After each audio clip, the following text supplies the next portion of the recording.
Muy bien, ahora ya está. Vamos a orar y empezamos José vendido como un esclavo. Vamos a pedir la bendición del Señor. Padre, gracias una vez más. Pedimos que tú nos bendigas ahora con esta clase bíblica, que podamos aprender todos juntos, podamos ser edificados, Señor, que podamos de verdad entender tu palabra y vivirla y amarla, y, Señor, y ponerla en práctica. Que tu palabra sea algo precioso en nuestros corazones. Guíame, Señor, te lo pedimos en el nombre del Señor Jesucristo. Amén. Todos hemos oído hablar de José, me imagino, ¿verdad? Que sí, incluso los peques en la escuela dominical. Hemos oído hablar de este hombre, y algo que yo pensaba al mirar las diapositivas es que es una historia real, no es una historia ficticia, no es una historia de cuento de hada o de novelas, es una historia real que pasó, que está registrada en la Biblia y que nos acerca a verdades espirituales que podemos aprender, entre ellas la pureza en Egipto. Hemos visto la primera diapositiva, cómo llegó al pozo, pobre José. Vamos a ver un poco la historia, se encuentra en Génesis capítulo 37, los versículos 12 al 36. Os animo que después podéis leerlo en casa. Pero sabéis que su padre, Jacob, lo envía a que vaya por sus hermanos, están pastoreando, y José, obediente, empieza a caminar. Y empieza a caminar bastante. Mirad, desde Hebrón a Shechem, es un camino de bastantes kilómetros, unas 20 millas a la escala. Es muchísimo. Y no hay tren, como ahora no hay coches, lo que es a pie. Y él encuentra a alguien por el camino, le pregunta y encontramos que alguien le da direcciones. Qué bueno que nos den direcciones en la vida, ¿verdad? Siempre es bueno preguntar por direcciones. Y él sigue andando, pero esta vez pasa de Shechem y se va a Dotán. Allí le han dicho, están tus hermanos. Él se acerca a ellos y cuando ven que se está acercando, sus hermanos planean algo contra él. Le tienen envidia. Su padre le ha dado una ropa preciosa, una túnica de colores, y eso ha creado envidia entre sus hermanos. También tienen envidia porque José ha tenido varios sueños, y en esos sueños él se ve como que sus hermanos se van a postrar delante de él, y eso crea más envidia, más odio. Los hermanos quieren matarlo, pero uno de sus hermanos dice, no vamos a matarlo, vamos a echarlo al pozo, pensando, luego lo saco, lo libero y lo dejo ir, porque estos hermanos míos. Así que lo agarran y ¡paf!, lo meten dentro del pozo. Pensad un momento cómo se debería sentir el muchacho. Mis hermanos me odian, mis hermanos han planeado matarme, mis hermanos ahora me meten en un pozo. Ahí no termina la historia. Dentro del pozo José no puede hacer nada. Y no sé si alguna vez te has sentido dentro de un pozo donde no puedes hacer nada. No sé si alguna vez te has sentido traicionado por aquellos que te aman. No sé si alguna vez os habéis sentido que realmente la vida no tiene ningún sentido. ¿Cómo se debía sentir José en esta situación? Ahora, la providencia de Dios no deja a José en el pozo. Siempre Dios actúa detrás de la providencia. Dios está obrando. Lo que pasa es que la providencia a veces es difícil de ver. Uno de sus hermanos, Judá, dice, ya sea, lo voy a vender, lo vamos a vender y encima nos darán dinero. Así que lo venden por unas cuantas monedas como esclavo. Y se lo llevan estos hombres en una dirección muy lejos de su tierra. Desde Dotán a un lugar llamado On en la Biblia, Heliópolis es como se conoce, cerca de la ciudad también de Ramsés, Egipto. Lo venden como esclavo a Egipto, para nunca más volverlo a ver, para nunca más saber nada de él, para nunca más tenerle en cuenta. Se acabó José, se acabaron sus sueños, se acabaron los problemas y ya está. José es vendido como esclavo y clama y gime y nadie oye. Y en esa situación viene un hombre llamado Potifar, jefe de la guardia, y Potifar lo compra como un esclavo. Tiene buenos dientes seguramente, tiene buenos huesos, va a ser un buen trabajador, y lo compra como esclavo. ¿Cómo te hubieras sentido tú? ¿Cómo se sintió José en ese momento? Ahora, sabemos la historia y no voy a adelantar nada de la historia, pero quiero que penséis por un momento en este punto de su vida, cómo se sentía José. Porque es muy fácil, después de saber toda la historia, decir, yo sé lo que va a pasar al final con José, sé la historia. Pero en este punto de la historia, ¿cómo se sentía José? Sus hermanos se acercan a su padre con un plan maléfico. Toman un cordero, lo sacrifican y la túnica que era de José la llenan de sangre y le dicen a su padre: ¿esta es la túnica de tu hijo? Jacob la reconoce y dice: sí, una mala fiera lo comió, José ha muerto. ¿Cómo se sentiría su padre en este punto de la historia? Sin duda alguna, con dolor. La Biblia nos habla de silicio, cenizas que se echaban encima.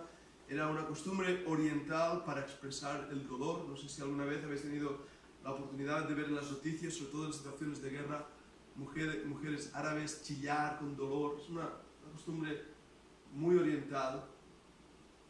Los hombres hacían lo mismo.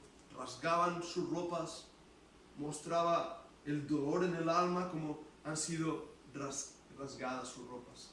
Y dejadme una vez más, dejar esa imagen ahí, pensar cómo se sentía Jacob, cómo se sentía su padre, cuando uno está en una situación difícil, donde no ves el final del camino, no ves la providencia de Dios, y piensas que todo está terminado, y piensas que no hay nada más ahí detrás, y piensas, este es el fin, y no sabes que Dios está actuando en la providencia.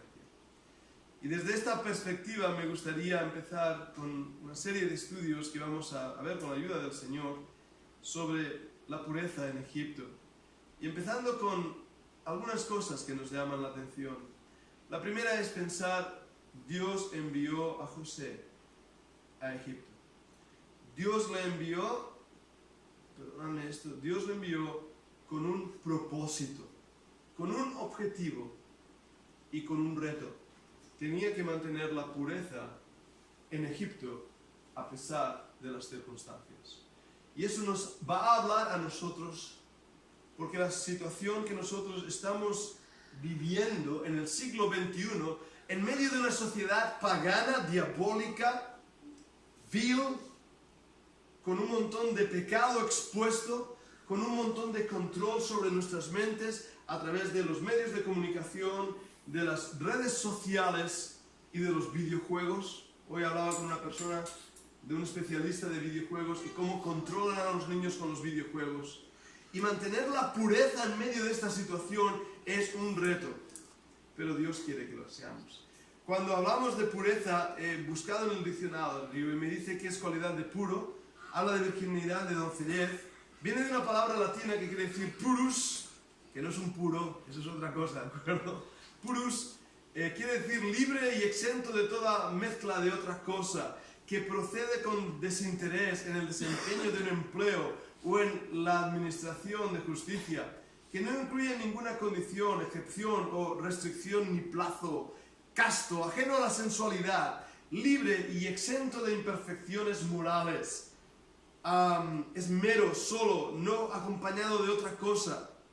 Hablando del lenguaje, del estilo correcto, exacto, justo a las leyes gramaticales, dicho de una persona que usa un lenguaje o un estilo puro, un escritor puro, y por último, puro quiere decir un cigarro. ¿Pero qué quiere decir puro?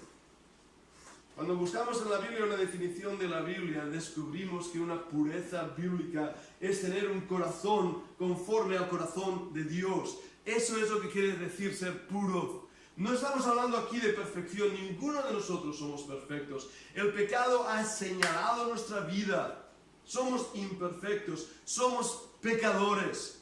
Pero como creyentes, Dios nos exhorta a ser puros. Mantente puro, consagrado al Señor, con un corazón que le ame y le sirva, aún en medio de Egipto. ¿Cómo en Egipto? Vamos a ver alguna cosa, no os quiero aburrir con esto, aunque es divertido. Los jeroglíficos, los escritos del templo, es lo que quiere decir jeroglífico, escritura sacra o sagrada. Lo primero es que la vida del templo está unida a la vida social, el ocultismo y la sensualidad. La música forma parte de la cultura egipcia, pero está unida a las danzas ceremoniales, a las danzas culticas y a las danzas sensuales con las esclavas. También es una religión oscura de muerte. Siris y Osiris, Horus, el dios de la muerte. Para los egipcios la muerte es importante. Todo tiene que ver con el mundo de los muertos. Uno de sus textos sagrados bien conocidos es el libro de los muertos. ¿Sabes cómo hacían una momia? ¿Quieres que lo cuente? Vaciaban las vísceras, vaciaban los riñones, los pulmones, el corazón, lo ponían en unas jarras, vaciaban el cerebro metiendo unos ganchos por la nariz y triturando el cerebro y así sacaban todo el cerebro. Y hacían una momia. La muerte está tan ligada a la desesperación. Egipto es un lugar malífico, un lugar perverso, un lugar que nos recuerda al siglo que estamos viviendo. La Biblia dice que el mundo irá de mal en peor, pero que nosotros tenemos que continuar, perseverar, mantenernos puros. La vida de José en ese aspecto se convierte en un ejemplo para nosotros. Y en esta primera sección vamos a descubrir la providencia de Dios. Y vamos a descubrir cómo estaba preparando a José para su futuro. Vamos a descubrir eso en la vida de José y vamos a ver cómo también nosotros, todo lo que nos pasa, Dios lo está preparando para nuestro bien. Dios tiene control del futuro. Y vamos a verlo a través de su vida. La vida de José fue primeramente primordial. Vamos a ver cómo la vida de José fue providencial. Vamos a ver cómo la vida de José fue próspera. La vida de José fue pura. Y vamos a ver ahí en esa pureza 3 tests. El de la autocompasión, la excitación sexual y la autoindulgencia. Vamos a ver estas cosas durante varios estudios. Y vamos a ver cómo la vida de José fue profética. Lo primero, la vida de José fue primordial, fue muy importante. No es una casualidad la vida de José. Génesis 46, 27, y os invito a que podamos tomar las Biblias y me vais a ayudar. Aquí mi Biblia. Génesis 46, 27. Si lo tenéis ahí podéis buscar Génesis 46, 27. Y vamos a ver otros pasajes también. Génesis 46, versículo 27. Los hijos de José que le nacieron en Egipto, 2 personas, todas las personas de la casa de Jacob que entraron en Egipto fueron 70. ¿Y este versículo por qué? José llegó a Egipto, le nacieron hijos, terminaron 70 y antes de unos cuantos años había como 1,5 millones de personas en Egipto. En Egipto. Fue primordial. Vamos a Éxodo 1:5. Éxodo 1, versículo 5. 1:5. Todas las personas que le nacieron a Jacob fueron 70. Y José estaba, ¿dónde? En Egipto. 70 hijos de Jacob, hijos y nietos. José en Egipto. Vamos al 12:40. Éxodo 12:40. 12:40, donde dice: el tiempo que los hijos de Israel habitaron en Egipto fueron 4 días. ¿Cuántos? 430. 430 años en Egipto. Casi 1 milenio. Mitad de 1 milenio. Muchos años. Porque José fue enviado a Egipto. Fue enviado a un pozo. Fue vendido como esclavo. Fue enviado a Egipto. Su vida es una conexión entre el libro de Génesis y el Éxodo. Su vida es un ejemplo del propósito del plan de Dios. No podríamos entender como una familia de pastores, los israelitas, que básicamente es una cultura en Medio Oriente de pastores. No era como los en Mesopotamia, no era como los babilónicos, no era como las culturas grandes de Egipto. Eran pastores de ovejas. Pero esos pastores se convirtieron en 2 millones de personas que cambiaron la historia de la humanidad. En Hechos 7:14 nos muestra cómo por el hambre se fueron a vivir a Egipto. La Biblia nos dice cómo la providencia de Dios trajo hambre a la tierra. Y por eso los hijos de Jacob fueron a Egipto. Y ahí encontraron, no adelanto acontecimientos, al hermano que habían vendido como esclavo. Vivieron en Goshen por 430 años. Si José no hubiera sido enviado a Egipto, no habría habido rescate para los descendientes de Israel, se hubieran muerto de hambre.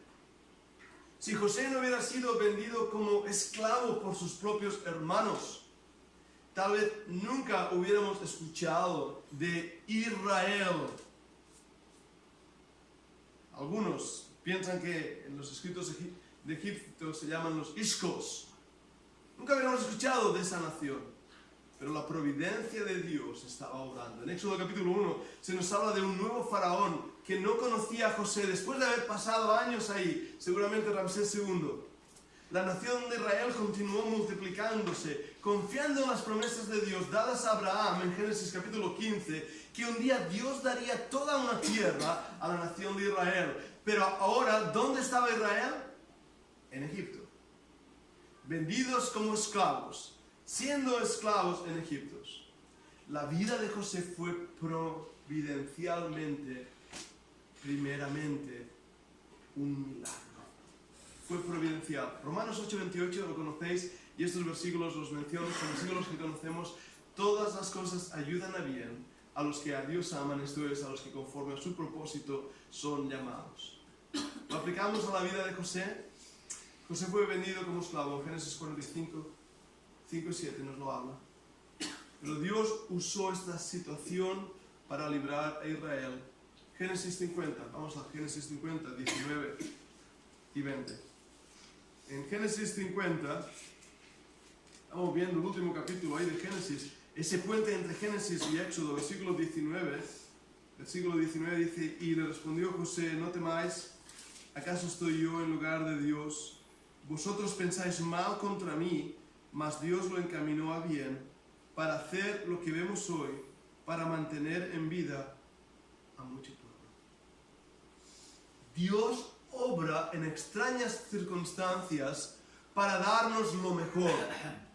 Dios obra en situaciones adversas para traer la mayor bendición de tu vida. Porque Dios tiene el control de nuestros tiempos, de los eventos. Dios tiene el control de las circunstancias y su providencia actúa aunque no la veamos. Los propósitos de Dios son mayores que el plan de cualquier hombre. Y la historia de José es la historia de la providencia de Dios. No hay duda alguna que al ver a José en el pozo, podríamos decir, pobrecito. Pero hermanos, Dios lo puso en ese pozo porque querían librar a toda una nación. Cuando vemos la vida de José, también fue una vida próspera. Génesis 37 nos habla de los sueños que tuvo José. Sus hermanos le odiaron por ello. Sus hermanos le aborrecieron por ello. Pero básicamente lo que esos sueños estaban diciendo es, Dios me va a prosperar más que a vosotros. Y fue un hombre próspero. Mira el capítulo 39, en Génesis capítulo 39, versículo 2. Fijaros en este detalle. Mas Jehová estaba con José. ¿Habéis notado esas palabras? Mas Jehová estaba con José. Y fue varón como próspero. Y estaba en la casa de su amo, el egipcio. Estaba en la casa de su amo, esclavo. Pero era un varón próspero. Y lo más importante, Jehová estaba con José. Muchas veces olvidamos que en nuestra peor circunstancia Dios sigue estando con nosotros. No nos ha dejado. La bendición de Jehová estaba sobre todo lo que tenía. Y el versículo 3, si lo vuelvo a leer, el versículo capítulo 39, y vio su amo que Jehová estaba con él y que todo lo que él hacía, Jehová lo hacía prosperar en su mano. Tremendo, tremendo. Todo lo que José hacía, el Señor lo prosperaba. ¿No os gustaría que fuera así en vuestra vida? A mí sí, en mi vida. Que todo lo que hago el Señor lo prospera. Qué bendición sería tan grande, ¿verdad? Hay algunas personas que dicen todo lo que toca lo convierte en oro. Había el rey Medas, creo que lo hacía. Qué pena, ¿no? Vas a comer y se convierte en oro y no puedes comértelo. Bueno, la providencia de Dios hizo que José fuera prosperado.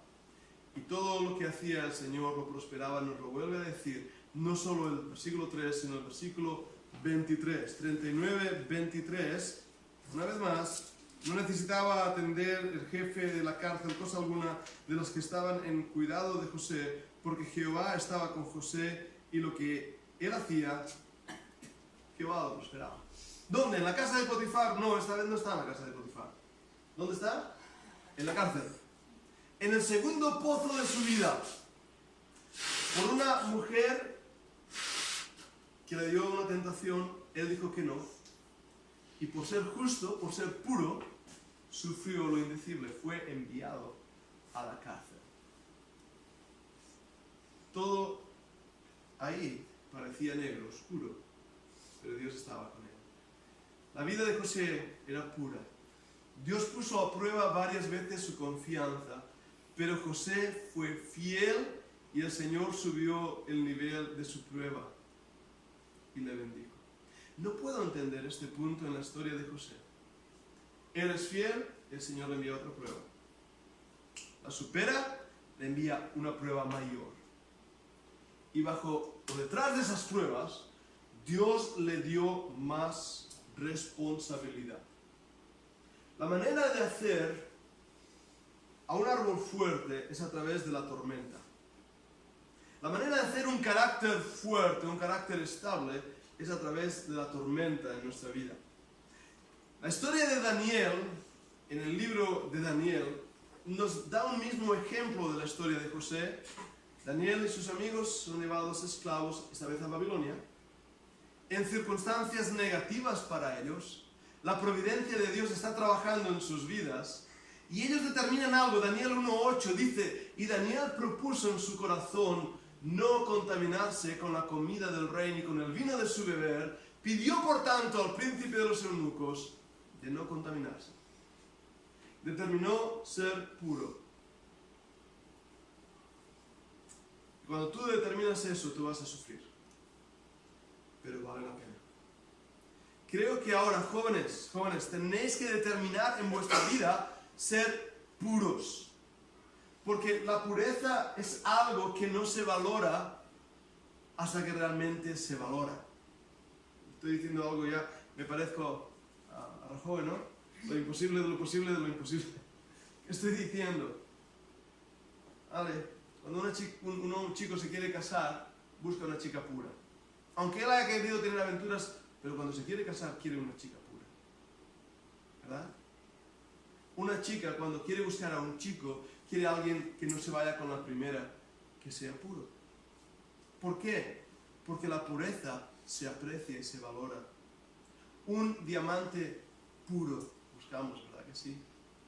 Pero para poder ser puros tiene que empezar habiendo una convicción en el alma de yo no voy a contaminarme, yo no voy a ensuciarme con los pecados de este siglo, yo voy a ir en contra de corriente si es necesario. Yo no voy a ser una chica fácil, un chico fácil, y estoy hablando a jóvenes como a mayores también. Yo voy a mantener mis pensamientos puros.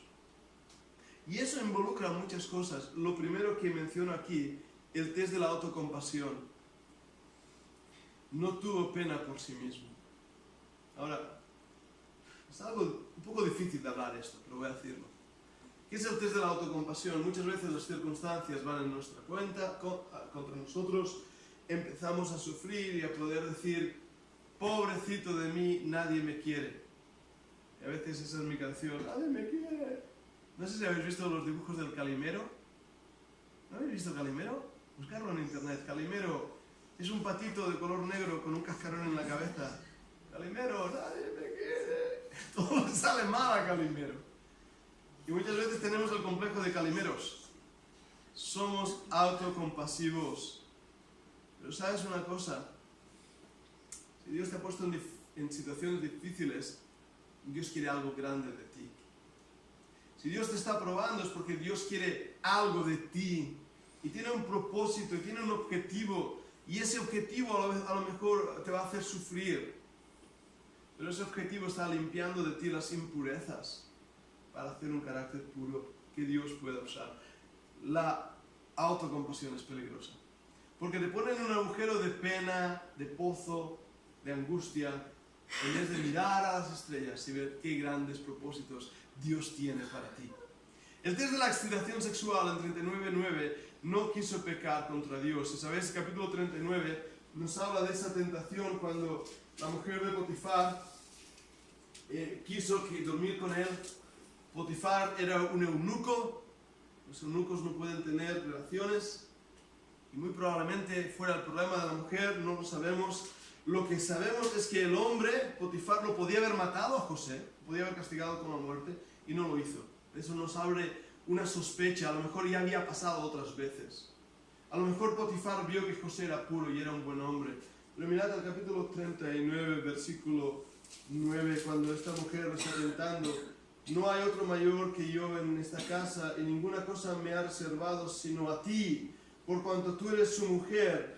¿Cómo pues haría yo este grande mal y pecaría contra quién? Contra Dios. Contra Dios. Cuando pecamos, pecamos contra Dios. Ofendemos a los hermanos, ofendemos a los vecinos, pero el pecado es contra Dios.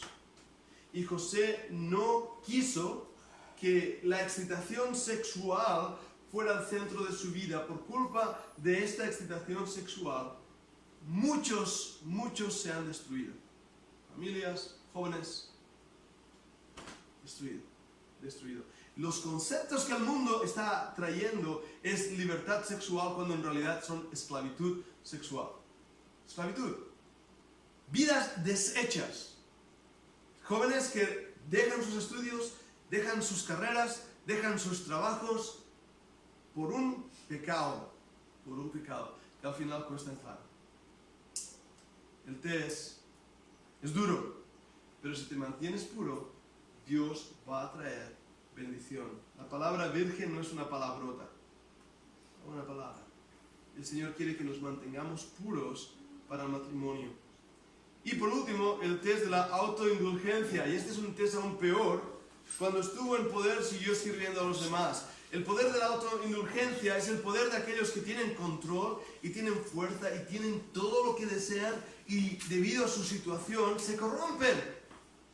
Y hablando de política, ¿por qué muchos de los políticos terminan corruptos? Porque el poder corrompe.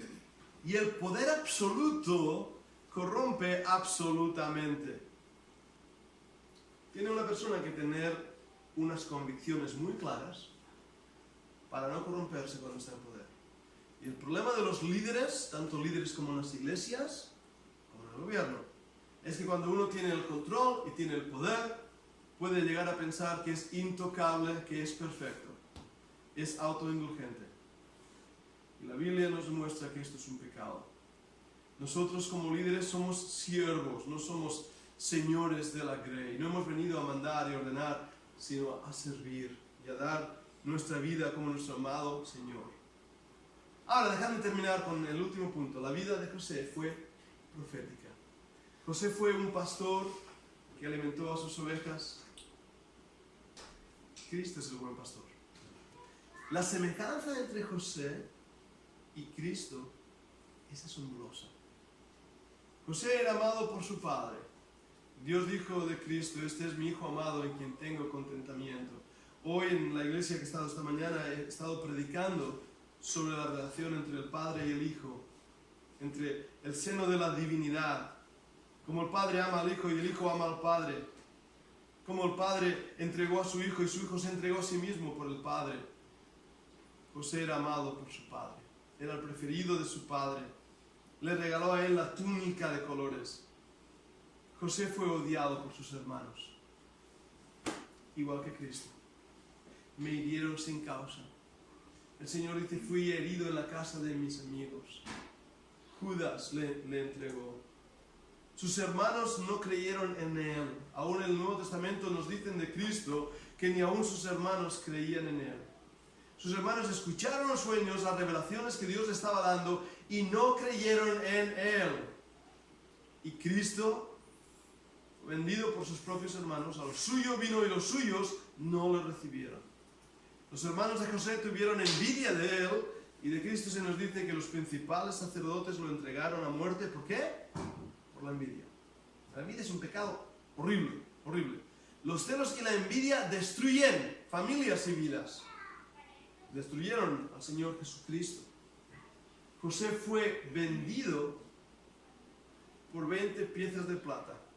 Era el precio de un esclavo, 20 piezas de plata en Egipto. Por Cristo dieron 30 piezas, subió un poco el precio. La inflación debía ser de años. José y Cristo. Fue José una vida profética. Sobre José estaba el Espíritu de Dios y leemos de Cristo que Dios lo ungió con su Espíritu y con poder. José fue puesto en un pozo, Cristo fue puesto en una tumba. José fue sacado del pozo después de 3 días. Interesante. Cristo salió de la tumba después de 3 días. La vida de José es una vida profética. Una vida donde las circunstancias, aunque sean deplorables, negativas, le están llevando a hacer el plan y el propósito de Dios. Dios va a forzarte a hacer su voluntad y su propósito. Pero Dios quiere que te mantengas puro. Aún en las peores circunstancias, debes saber que el Señor está en control del tiempo, de las edades, y que su providencia va a llevarte a buen puerto. Va a llevarte a bendecir. Va a llevarte a una vida de riqueza, de bendición y de gozo. Pero mantente puro. Mantente puro encima de las circunstancias. Y eso lo dejaremos para la semana que viene. Vamos a ver cómo podemos ser puros a pesar de las circunstancias. Muy bien, vamos a orar. Padre, una vez más terminamos este estudio con oración, agradecidos por el poder de tu gracia, el poder de tu misericordia, la fortaleza que nos das en los momentos de dificultad y de tentación. Y pedimos que como José nos ayudes a vivir firmemente aún en los tiempos difíciles. Te lo pedimos